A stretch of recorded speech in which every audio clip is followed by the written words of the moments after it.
Mackenzie. Hey, this is Owen. Don't forget to like our show and subscribe. This podcast is brought to you by the Love and Kindness Project Foundation. What is one thing that you could do to think, speak, or act kindly today? Go to loveandkindnessproject.org to learn more.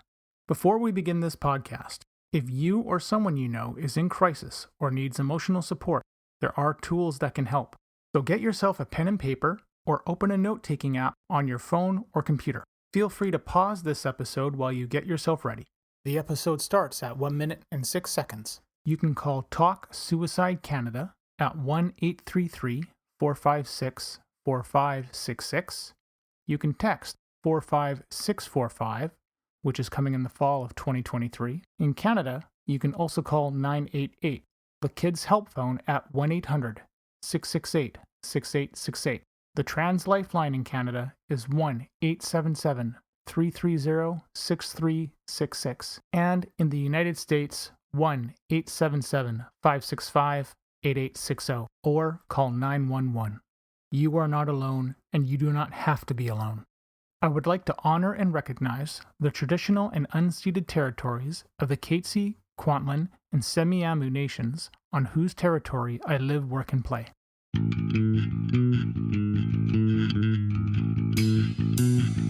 Welcome to We Are the ADHD Family Podcast. This podcast is meant to chronicle our journey with ADHD, autism, and other discoveries along the way.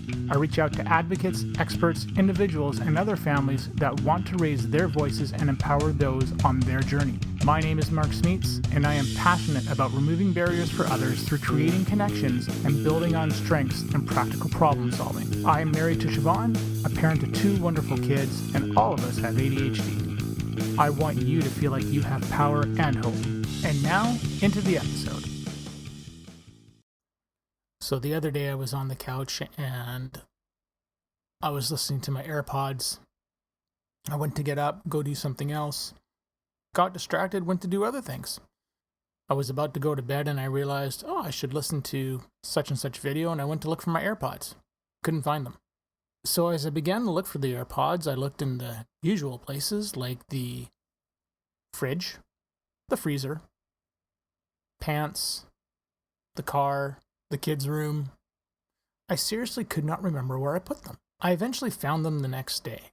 They had fallen into a basket that was beside her. And honestly, I feel ripped off.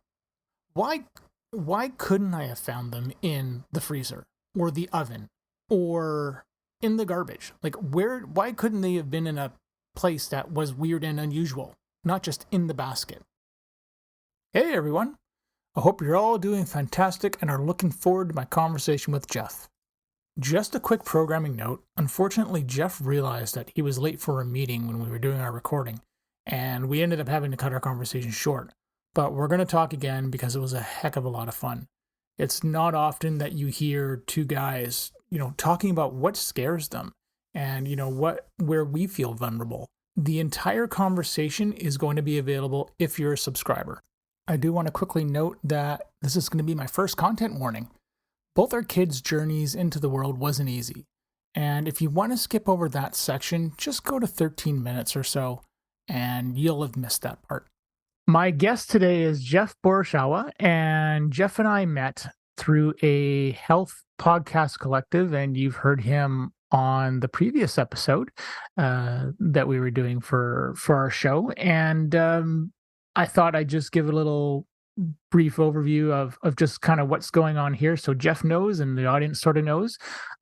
We had some thunderstorms roll through last night, and there's a possibility that they may appear again today. So if all of a sudden I jump and I'm like, you're going to know why, because I'm not expecting thunder and the blinds behind me are closed.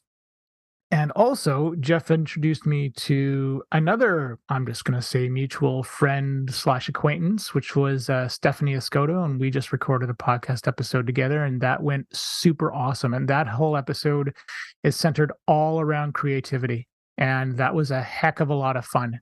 So I was excited by it, and it's been fun to get to know Jeff, and I didn't realize how similar our journeys was. So the whole point of our episode today is to talk about really just have a conversation as 2 parents, 2 dads, and just sort of comparing our journeys and seeing where things are different.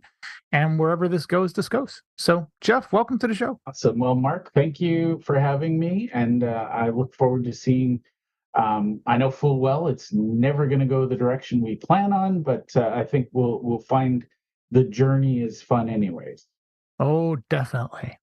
So I think it'd be good to just establish the beginnings of everything. So for you, now I know you have two kids, if I can remember correctly, um, and our kids are both similar in ages.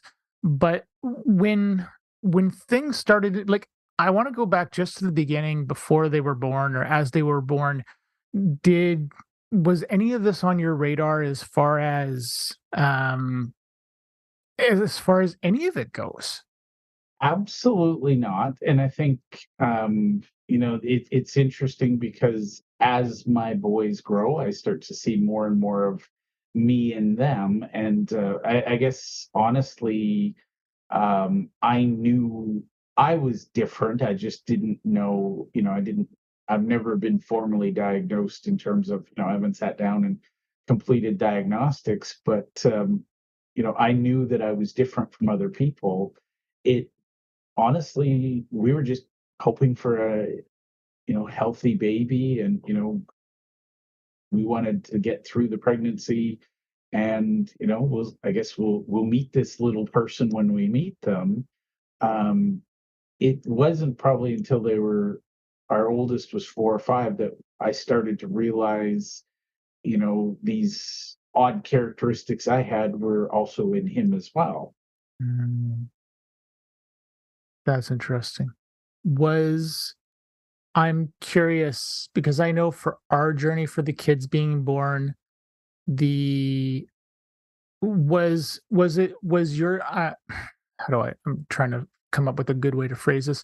Was from the point up until birth, was that a smooth process or did you guys have challenges too, I guess? Um, our first son, his pregnancy was completely uneventful right up until the moment of his birth. He had a fetal stroke and he was stillborn. Oh, So wow. he created a lot of drama right at the end, and I think it was just sort of, he's fine, he's very well adapted, and things like that.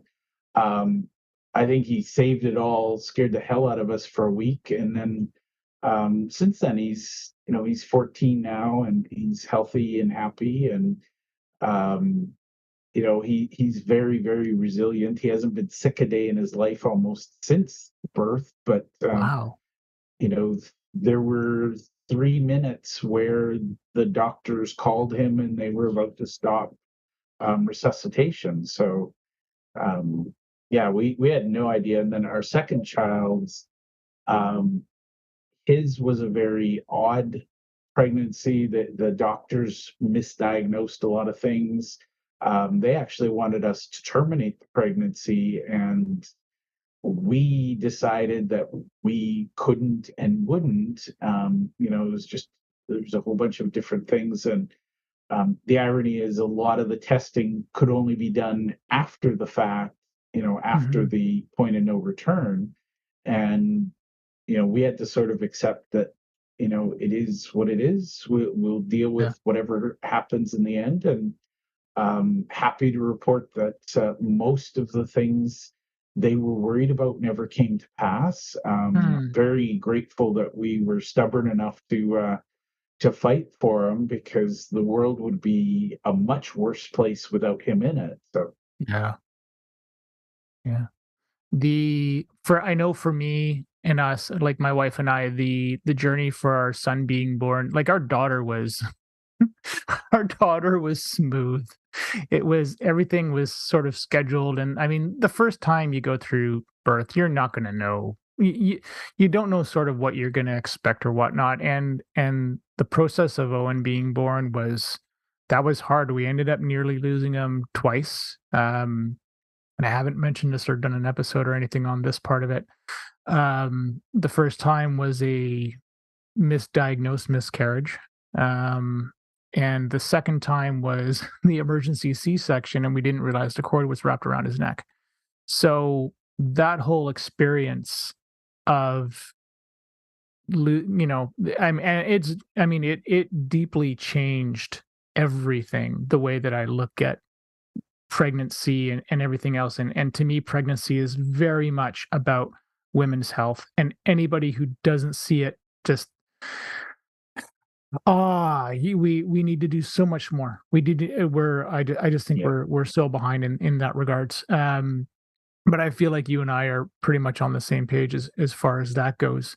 But it's interesting to sit there and have that, because there's that sort of terror you have of, especially because we're not the ones pregnant. Like you and I mean, we don't have that. We are, the only thing that we can do is advocate. And like, I remember when Owen was born, my wife had lost a lot of blood, and she was out of it. She was sick, and that was scary, because I was in the recovery room with Owen holding him, and she's getting stitched up, and I think they were giving her infusions or whatever it was, but that moment of just, what the hell's going on and you don't know, is terrifying for us. And we're not the ones being operated on, and it's like, what do you do now? It's scary. Um there's sort of the first lesson in being an advocate too, half the time. You're thrown Well, into this and honestly, because you Mark, don't know what to ask. You don't yeah, know what to ask. you just get comfortable being there and asking whatever. Like, I can empathize and relate, because with my oldest son, his cord wrapped around, and they don't know if that triggered the stroke or if Mm. it was just coincidence. But we went from me, my wife, and a couple of nurses and a doctor. All of a sudden, there's 30 people in the room shouting at each other and telling each other what to do. And I'm just like, what do I do? Where do I stand? Like, Yeah, it's, yeah, yeah, yeah. yeah, It, I mean, this is a dark humor sort of story, but I mean, I look and I laugh at it. The After Owen had come out of Siobhan, and they had, he was screaming and crying. It was awesome moment. I loved it. I loved hearing his little voice. And the nurse the nurse had told me to, like, okay, well, we're gonna go weigh him now. We're gonna go over to this part. And she goes, I want you to look down and follow the line. I can't remember what color the line was, but you're going to follow the line. And we're going to go to this room, and I don't want you to look over here. And the over here she meant was over at Siobhan, because she was open, because it was a C-section. So, yeah. just look down and just walk through. And I'm just sitting there going, I told the nurse, I'm like, are you afraid I'm going to pass out because of the blood? and and she's like, pretty much. And I'm like, oh no, trust me, I'm good now. Because you've gone through so much stuff and you've seen this. Is like, no, I'm pretty much fine with it now at this point. And it ended up being the case. So yeah, I actually didn't end up looking over there. I just went over and dealt with him. But I laugh at that moment of just being told to look down, and I'm like, no, I'm okay, I'm good. Um, And the that's the thing. I mean, you don't know what to do. Like, there's no guide. And, No, I'm not going to say this right, but, I grew up on a farm, and, birth was just a natural part of life. And, there's that once a year pregnancy where you lost some livestock, and you just kind yeah, of assume that nature knows what to do. But then when you get into the complexities of human reproduction and human birth, there's nobody sits you down and says, hey, here's what to expect. It's just, yeah, you show up, and you're like, all hell breaks loose, and you're like, okay, you know how do we rebuild this? And had some time where my wife, they weren't sure if she was going to make it. And my first worry was, how do I tell her, if we lost the child? And then I'm like, wait a minute, what if I lose her? yeah, And it's amazing how all of that can go through your mind in seconds. yeah, It was, yeah, if you look at the clock, it was probably 3 minutes from drama to everything sort of calmed down. Yeah. But you had a lot of time to think in those 3 minutes. So Here is a 20-second kindness break. Here's a tip for thinking kindly. Reframe your thought process that kindness is hard work. It's not. It's just a different kind of work. Check out loveandkindnessproject.org and find other ways to carry out kind acts or start a kindness project of your own. Jumping a little bit ahead, well, somewhat ahead, when you were noticing in the kids the differences, like, your, like, seeing your traits and characteristics come through in them, what was your path? Did you guys go for a private diagnosis? Like, not even the private public diagnosis route, but what was your first stop to sit there and say, hey, um, so and so person says this is what we should look for? Like, what was the first sort of step in that? it was probably, I'm going to credit my wife because I think, we figured it out together, but she Mhm. was the one to have the ideas, the thoughts, the comments, and honestly, she noticed things that were different that just seemed normal to me because that's who I was. Mhm. But really, it was just observing little things and putting the pieces together. And it never once occurred to me that my particular superpower is obsessive compulsive disorder. The big thing we learned was, never leave the house without snacks for the kids. Because cranky kids are easily Mhm. unregulated. Never leave the house without having, some plan for the kids' nap time. It just amazes us when we go out in public and, somebody's kid is melting down because they're clearly hungry, thirsty, or sleepy. We just tackled the obvious things right from the get go. My wife is amazing at planning. So, we had go bags with, all kinds of snacks and things for the kids. We planned our life around their naps and if we needed to be somewhere, we made sure they got their naps in.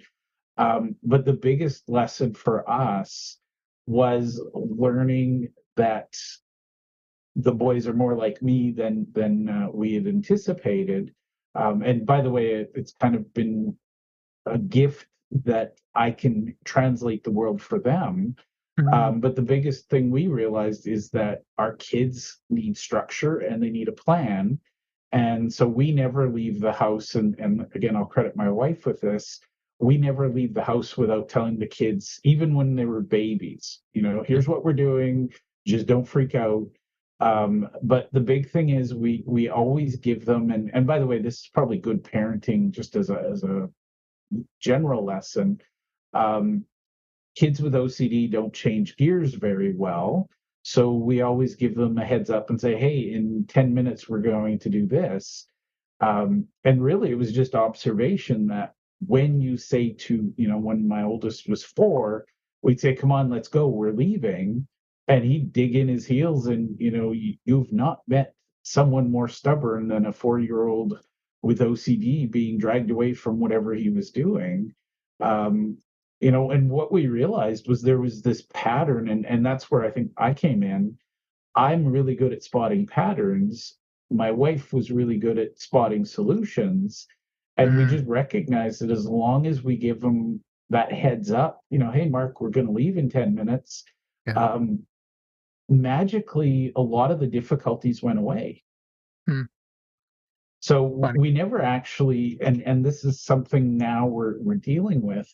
We've never formally bothered with a diagnosis um, because with my kids, I can relate to most of the challenges they have. They're overly stimulated by light. They're overly stimulated by noise. You want to make them miserable, put them in a room full of loud kids for a few hours. With The bright public lights. school, yeah.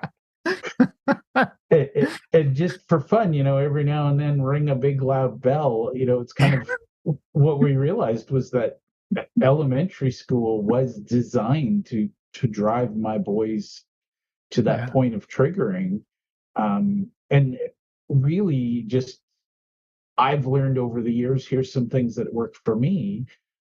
So we've had some really candid conversations, and I'll say, hey, here's what worked for me. Do you want to try it? And they say, well, I tried it and it didn't work, but I tried this and it did work.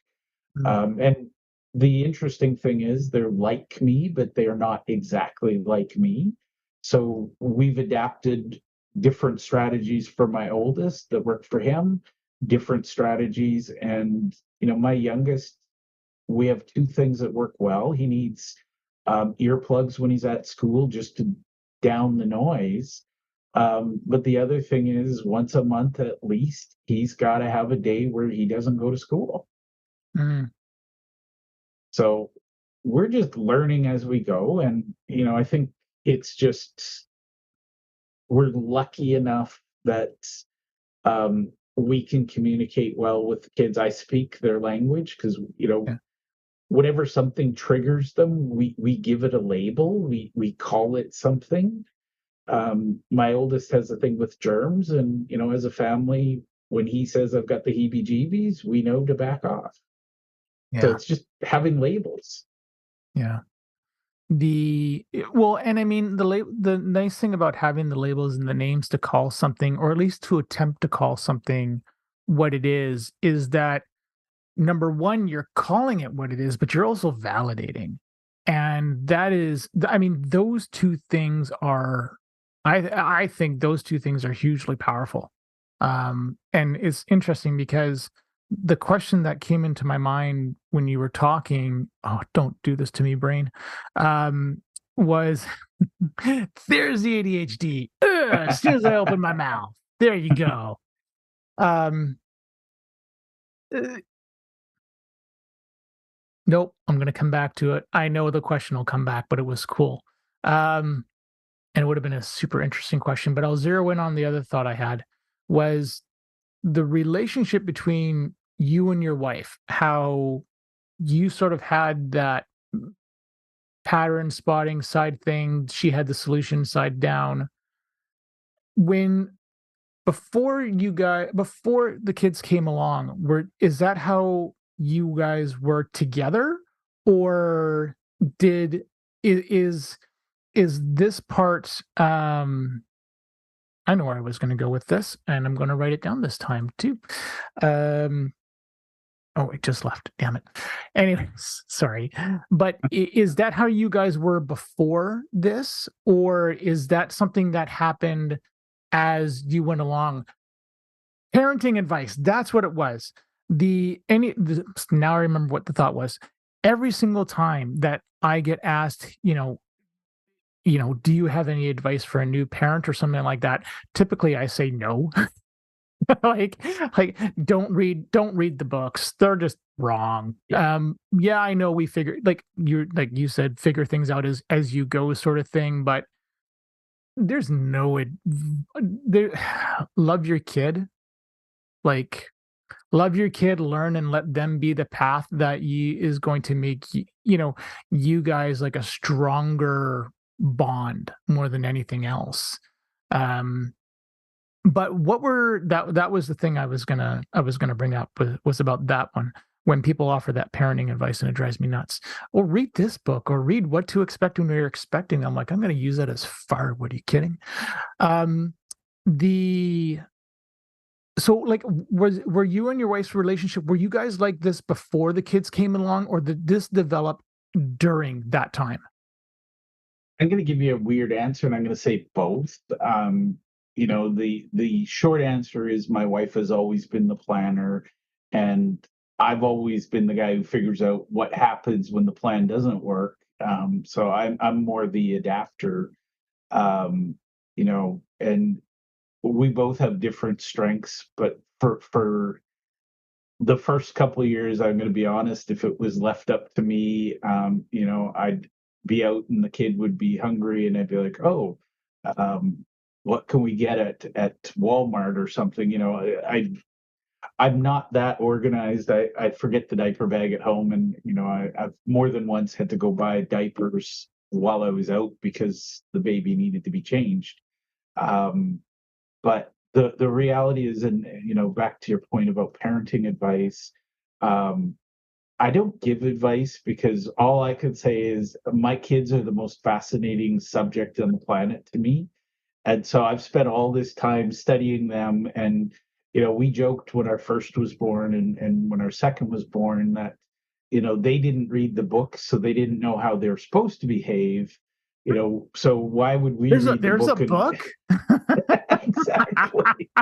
So why would we expect them to have read the book and understand? So, we just realized, and I think this is important, kids, even though they look alike and they might act alike and they might sound alike, they're still going to be, because that was the thing. Our oldest, we had 4 years of working with him. He was really gentle with us and he was kind and he kind of gave us a lot of patience when we needed it. But all the things that calmed down number one did not work on number two.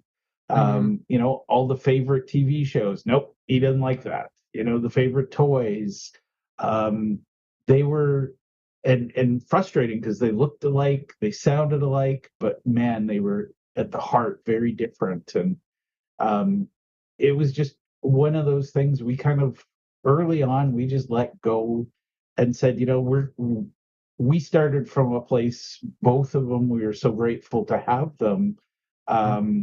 We let them figure out how they needed to be and we adapted with them.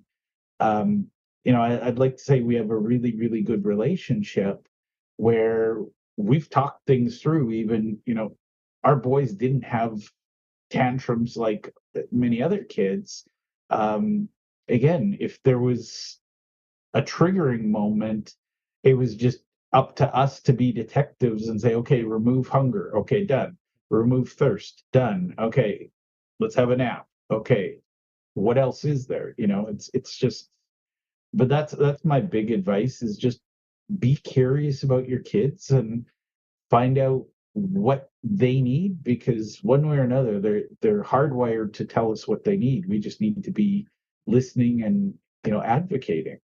Well, yeah, and I mean that's the sort of the downside of the behavior, right? Or behaviorism in general, and that is we miss the cues of what are all the little things that add up to that moment of whether it's extreme anger, happiness, sadness, whatever. What are all those things that are going on? And I mean, you say the same thing that I do. Is I always give credit to my wife because she was the one that picked up on so much of this stuff, and I was just, and I remember the moments where she's like, You should try this, honey," and and she does, and I laugh because she doesn't remember, and I'm like, no, I mean, it made an impression to say the least. So she tends to always I tend to always sort of give her the credit because it's darn well due.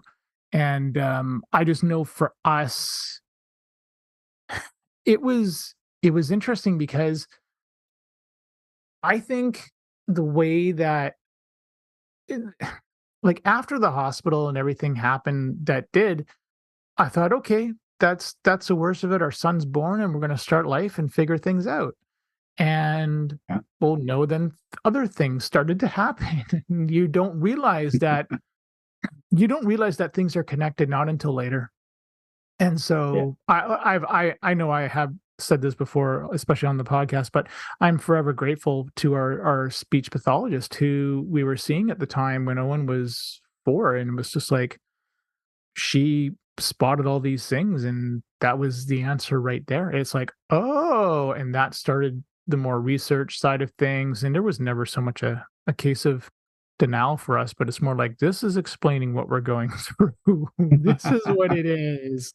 But I have I really appreciate the way that the way that my wife would talk to me and we would work through things together because I wasn't like I remember I showed you the fishbone diagram that I came up Yeah. with, which is probably a explanation I'll put at the start of the podcast to tell people what it is. But I wasn't making that problem solving tool connection to parenting until I took that class, right? Owen would have been 2.5, 3 or something like that. Yeah. Because that wasn't until 2016, 2017, and that's when I started to connect those dots. It's like, oh, this could be really useful here.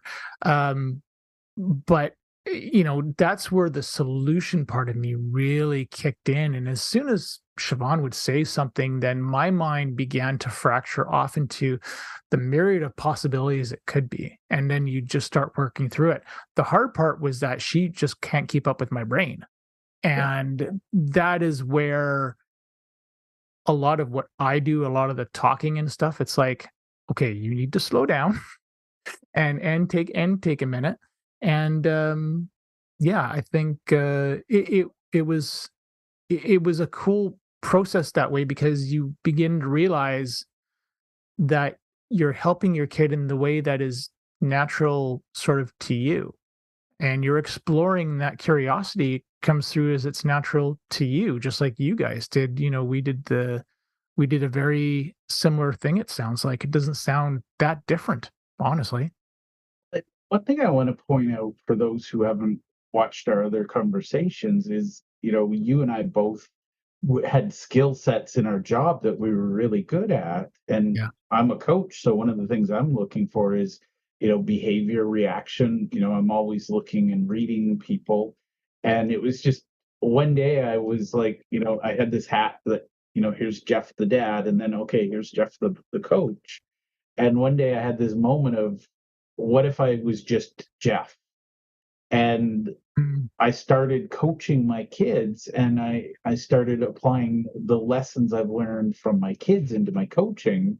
Um, I'm a better human being. And I can say, as an entrepreneur, I became much, much better once I realized that, I have skills that apply to all areas of my life. And, so I teach my kids things. We have conversations. I'm passionate about training, so I'm always spending time. And it was just the aha moment. I'd spend this time training a client. Why wouldn't I spend the same time training my kid? Yeah. And I'm a systems guy in my job and in my business. So why wouldn't I bring systems into the house and teach my kids these systems? Yeah. Yeah. And I mean, you can use those systems to sit there and guide certain things that are going on. Um, I laugh because when you're talking about that, I had a flashback to all the sticky notes I had on my wall of doing a process map of trying to get out, how do we get Owen to bed? Exactly. And It's if really that's funny. what helps you, go with it, right? Yeah, yeah. No, and I think that's the other thing too. It's like, I mean, we talk about, not wanting to give parenting advice, but honest to God, it's just more, it's not even parenting advice. It's more like self-advice of, if you've got a way of figuring something out, go with it. Yeah. Don't feel ashamed or weird or compare yourself to somebody else. None of us have got this figured out. Yeah. Like none of us do.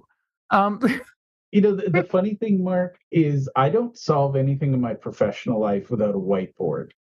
And somehow I tried to parent without my whiteboard. And I'm like, what the hell's wrong with you, Jeff? Like, sorry for anybody who's offended for language, but the moment was, if this is how I solve problems. And by the way, my wife doesn't use a whiteboard. She thinks that's strange. So we tried to default to her thing. But the reality is, if you think about kids, they only have so many reasons they cry. And yeah, if you can create a system to eliminate the big three or the big five, life with a kid is easier. And I'm not saying easy, but it's easier. And whether your kids have big demands or little demands, most kids need to deal with, food coming in, food going out, mm, um, you know, liquid in, liquid out, and, awake or sleep. If you solve the big ones once and standardize it, yeah. um, we had a bedtime ritual, we had a bath time ritual. Like, rituals were important to our kids, and we only figured it out by observing them and test and measure.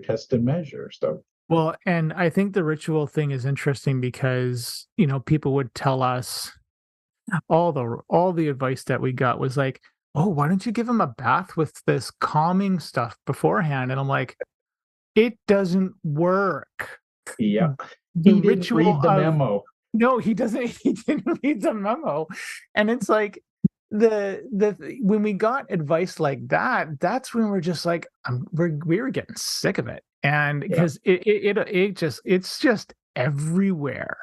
Um, so then here's okay. So did you ever feel? How do I want to say, did you ever feel left out? But I don't mean left out in terms of the relationship between you and your wife. But what I mean is when, like, feeling left out in terms of the process of people always giving your wife advice, people always looking at, your child, like you're sort of kind of left to the side almost. Um, I would did say that a ever lot. a lot? And I'm going to be honest, I don't really bother and worry too much about other people's feelings. If I need to be part of a conversation, um, my wife and I have had this agreement since the day we met. I'm broad shouldered. I can take a lot of weight. I can, hold a conversation. I let her do what she needs to do, but whenever she needs me in a conversation, my job is to make the space for us both to be there. Mm, Lots of people, and this I did find fascinating. It's kind of like they'd separate her from the herd so they could give her that, quiet advice, and I'd be the one to pull her back into the room and say, "What the hell are you talking about?" yeah. So, it's my wife is not shy by any stretch, but there were times when she people would should upon her, they'd should all over her, and I'd just step in and say, you might want to consider stepping back because Yeah. Yeah. Mama Bear needs her space and you're about to trigger something, so back up. But You're concerned for their safety. yeah, this isn't about me. It's not about her. This is for your own safety. You might want to take 10 steps backwards.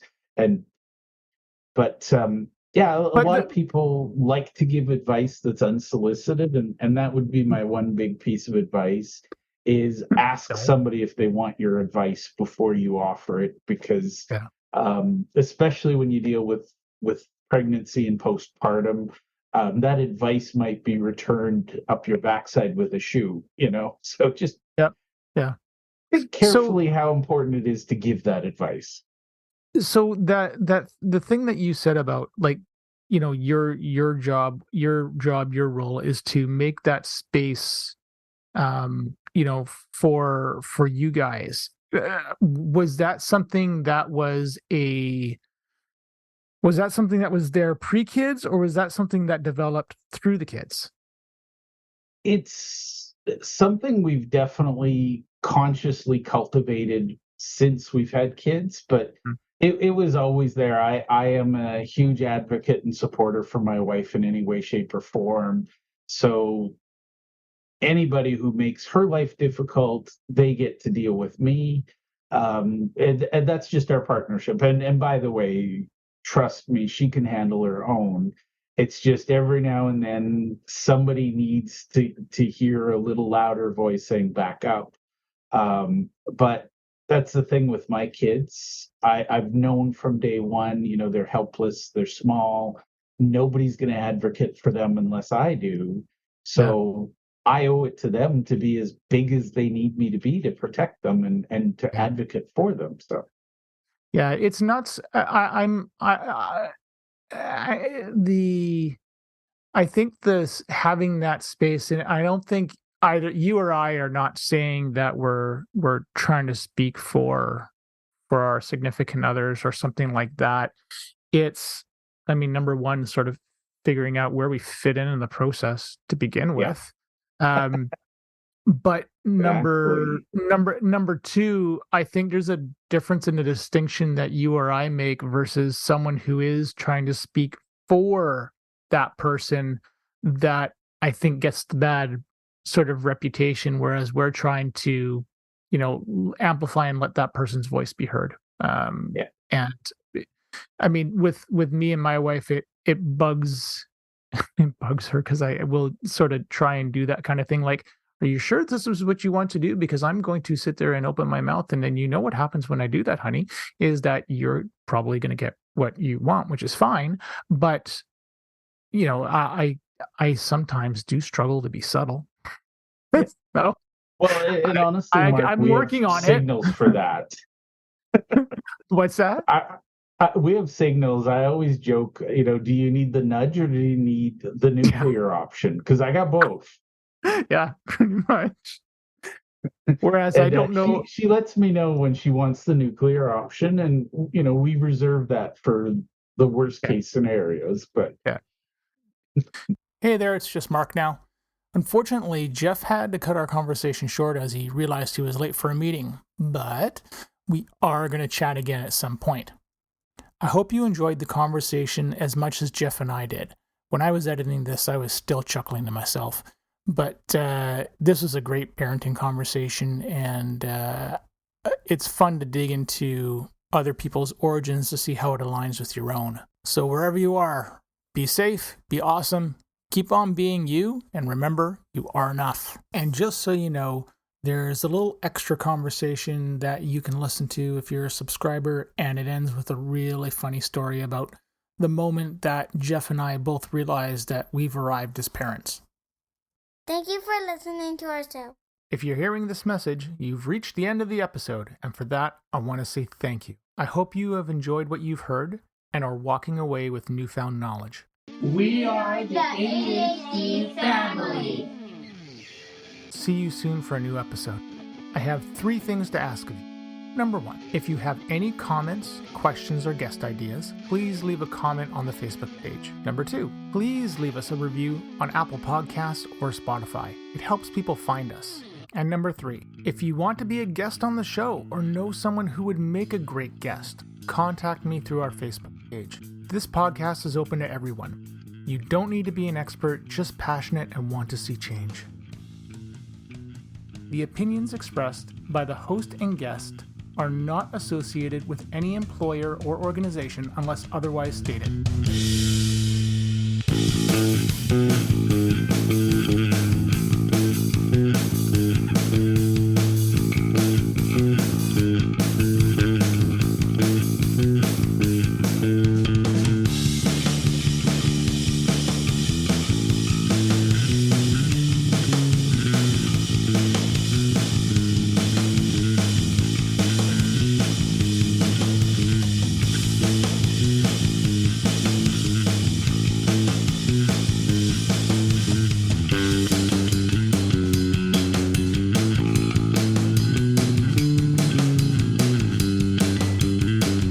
Any medical information on this site and podcast is provided as an information resource only and is not to be used or relied on for any diagnostic or treatment purposes.